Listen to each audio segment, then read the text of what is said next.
Now, in all of this, what is the how can the NFF come out of this? Do we still press on with Aiteo, or is there a way because more sponsorship are coming in? Sponsors are still going to come. What is the way forward? Because people might want to use Phoenix word against him when he said the NFF is 85%, 90% self-funded and all that. So how do you think the NFF can get out of this? How do you think General can get his money? And what's the way forward? What's the solution, in your own opinion, about this whole General salary dispute? Well, credit to Amaju and the NFF on this front. I think that one of the good things that they've done is nobody prepares you for situations like this. True. You learn on the job.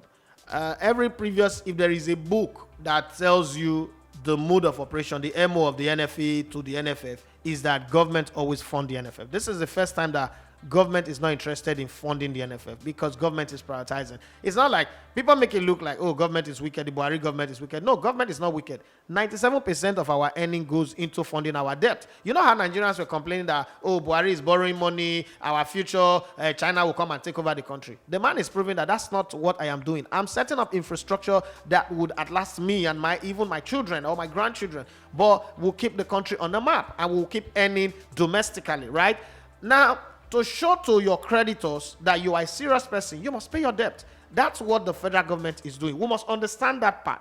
And the federal government is saying, see, I have provided the platform of you to earn money via infrastructure, trying in some areas to provide security so that you can play your matches. Why don't you on your own go and look for the sponsors? So imagine taking that gauntlet and gone out to look for sponsors. It's not easy because we can talk from now to tomorrow.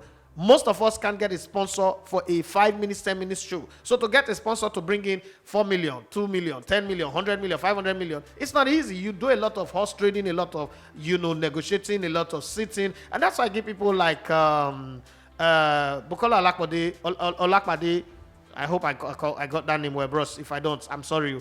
Bukola Olakpade, who's been very, very instrumental in helping to broker deals for the NFF and, helping, and every other person who's helped to put these deals through. The man who's 61-year-old today, Tayege, the Tiger of Lagos, and a whole lot of others who contribute in the marketing of Nigerian football. It's not easy. So what I know for sure is that another sponsor will come. Aiteo would eventually pay off their money. How soon is what I don't know. They're supposed to have paid that last Friday. They didn't. They disappointed. They promised yesterday, Monday. I don't know if they paid the money because I got fed up in the middle of the conversation and I just decided to turn my space. And the fact that WhatsApp was not working, a whole lot of communications were lost in transit. But then we'll see how it goes. They were supposed to pay actually 100 million and then money disbursed, 4 months salary paid to coaches, Aloy Agu, Joseph Yobo, and the rest of them. Joseph Yobo against another liability. I don't think the NFF employed him. The minister dumped him on the NFF, and the minister is not even supporting them with fund to pay salary. That's another,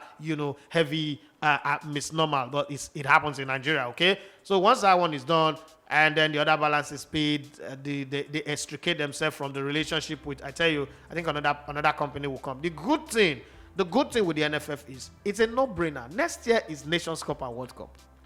I know that some sponsors are waiting for Nigerian qualification for the World Cup to be confirmed. So the NFF is going to be swimming in plenty of money. Nike will also activate some bonus for them qualifying for the Nations Cup and participating and also going to the World Cup. So there's plenty of money next year. It is now up to the NFF to find a way to survive, avoid crisis. I saw one story that's written by Abdul Yahya talking about 25 billion naira stolen under the current administration. Going to forfeit houses and all that. I don't know how true that is anyway. So I'm not going to join. I'm going to look at it and find out. I don't jump on stories like this. Sometimes they are just stories that are written for distraction. But if it happens, who's guilty should be to be treated to the full extent of the law. But that's a different conversation. I think that because the Nations Cup and the World Cup are coming in 2022, there's going to be plenty of money for the NFF. How they spend it and how they correct their mistake is one of those things we'll look at. And let's not in Nigeria pretend like this is peculiar to us. That's the part that I don't understand. It's not peculiar to us. Great establishments like Barcelona, look at what happened with them. Real Madrid, look at what happened with them. COVID is just 1 year. These are clubs that already have full structure, supported everything. But look at what happened to their finances. As we speak, Tottenham Hotspur are realizing that projection versus reality are not the same. Arsenal have been dealing with projection, the trajectory, and the reality. When Arsenal built the Emirates, when they moved from the Highbury to the Emirates, they said if they stay at the Highbury, the club will disintegrate. Things will go bad. Moving to Emirates is moving to a new order. They will make more money. They will be more successful. They'll be able to sign bigger players. Hello, has it turned out to be like that? It hasn't turned out to be like that. So sometimes not everything you write on paper turn out. The NFF going into business with Aiteo, 2.5 billion was a good thing. That's a move in the right direction. Going into business with MTN, Baba Ijebu, Standard Chartered, whoever they are signing deals with, is a good thing. It is just up for sponsors to live up to their obligations. And if you live in Nigeria, you do business with the corporate Nigeria, and you've never encountered this, then you must be living in another planet. Corporate Nigeria always do this. That's why when people say that government should stop funding clubs, I always laugh, because it's not going to happen. Corporate Nigeria, this is how corporate Nigeria behave. This is how they behave. It is in our way. Once they sign a deal with you, they always look for one fault. Look at all these brand ambassadors. How does you say a company will sign 20, 30 brand ambassadors? Somewhere down the line, the whole deal will turn into nightmare. How does it happen? It's things like this. You need to keep leaking assets. You need to keep buying that to people who already have a contractual obligation with you for them to meet the obligation. But people don't see that, because we pretend like football is isolated from everything that is going on in Nigeria, and that's not true. So if we're going to be realistic and not be idealistic, we will know that all of these problems are happening because of the Nigerian factor. If I have a contract signed with you, 2.5 billion, your job is every time when you're supposed to pay, you pay. If I am not meeting my obligation, then you make an official statement complaint that, oh, you're not meeting your obligation. No. The kits that Barcelona have been wearing for the past 3 years, they don't have an official contract. But Nike is providing kit for them. They don't have an official contract signed for 3 years. FC Barcelona don't have an official document signed for 3 years now. Because, some things have not been agreed on here and there. But is the kit sponsors not providing jerseys? They are providing jerseys. You know why? Because they know, okay, this is our obligation. For as long as they've not signed another contract with other people, we're still obligated to provide jersey for them. So we're going to do our part. When we eventually sign paper, no problem. That's the way it works. When you sign a contract, meet your obligations. When you're not meeting your obligations, come out to say, oh, the NFF have defaulted in this area. The NFF have gone beyond our head to go get another sponsor. We're not getting the visibility. And I don't think Aiteo can come out to say they're not getting the visibility. I actually think that Aiteo is getting more visibility. They have more pitch panel than any other NFF sponsor in NFF's game. Go to the stadium and watch carefully. Every event that the NFF does, they have the biggest display. Every time NFF is doing anything, that's the highest credit you get. What were they expecting? That the NFF will be coming to buy them whatever they want, or their people are sick, the NFF should use their money to treat them or fly them abroad. That's not the thing that's supposed to happen. They have an obligation. They are not meeting it. And the sad part, they are a Nigerian company. That's a very sad part. What kind of example are they showing to MTN? That's a South African company. They are a Nigerian company. They are the ones now that are messing football. Yes, the NFF can actually terminate the contract. Amaju have built a relationship along the lines of, okay, I don't want to fight.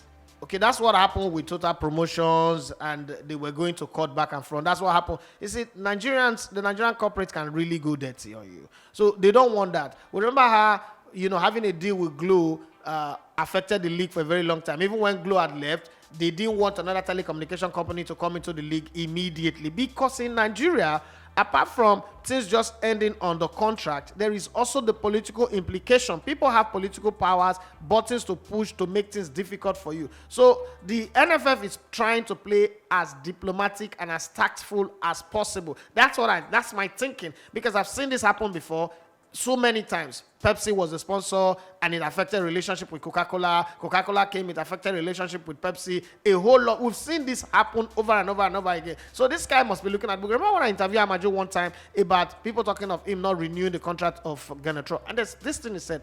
He said, look at the history of Nigeria. Why do we always part ways with our coaches fighting? Westhoff was a great coach. He went to the World Cup, he didn't come back. Bonfrey Joe, great coach, went to the Olympics, he didn't come back. Why do we always have to fight with coaches? Can't coaches leave us shaking our hands and say, can relationship end in good stead? We had Adidas going to the World Cup. We came back, we were trying to buy jerseys from shop. So why do we always do like that? Amaju has set his agenda on I want to be diplomatic. I want to be friendly. I want to create an NFF that is loved by all. That's the reason why they went in 2018. They went to do the kit unveiling. They needed to do a kit that is loved by the globe. So it's trying to create a brand friendly NFF. It's not been easy. I'm not going to give him knock for that. I tell you, I've just chosen to rubbish the hard work of the NFF, Amaju, and everybody there. And what I would need to do is find a way. See, to break contract, it's not as easy as people think. Breaking contract is like divorce. I can see you today and marry you tomorrow. But I cannot tell you I want to divorce you today and tomorrow we'll divorce. So that's how it is. Contract, two people must agree. That's why you hear that word, mutual consent. Yeah.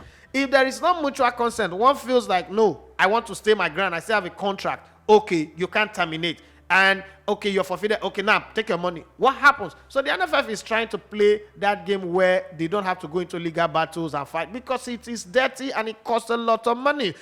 When two parties who are working together decide to divorce, let me tell you, the only people who win are the lawyers. Two parties will be scarred for life. There'll be problem. The only winners, the only people who benefit are the lawyers and probably the judges. Other than that, both parties will suffer. And I think that that's the kind of thing that you need to avoid, especially at the time like we're going to the Nations Cup in January. You want to get involved in legal battles with one sponsor. Don't forget that in the corporate world, they all think alike. They all have the same IQ, the same way of seeing things. Oh, is that how the NFF fights with their sponsor?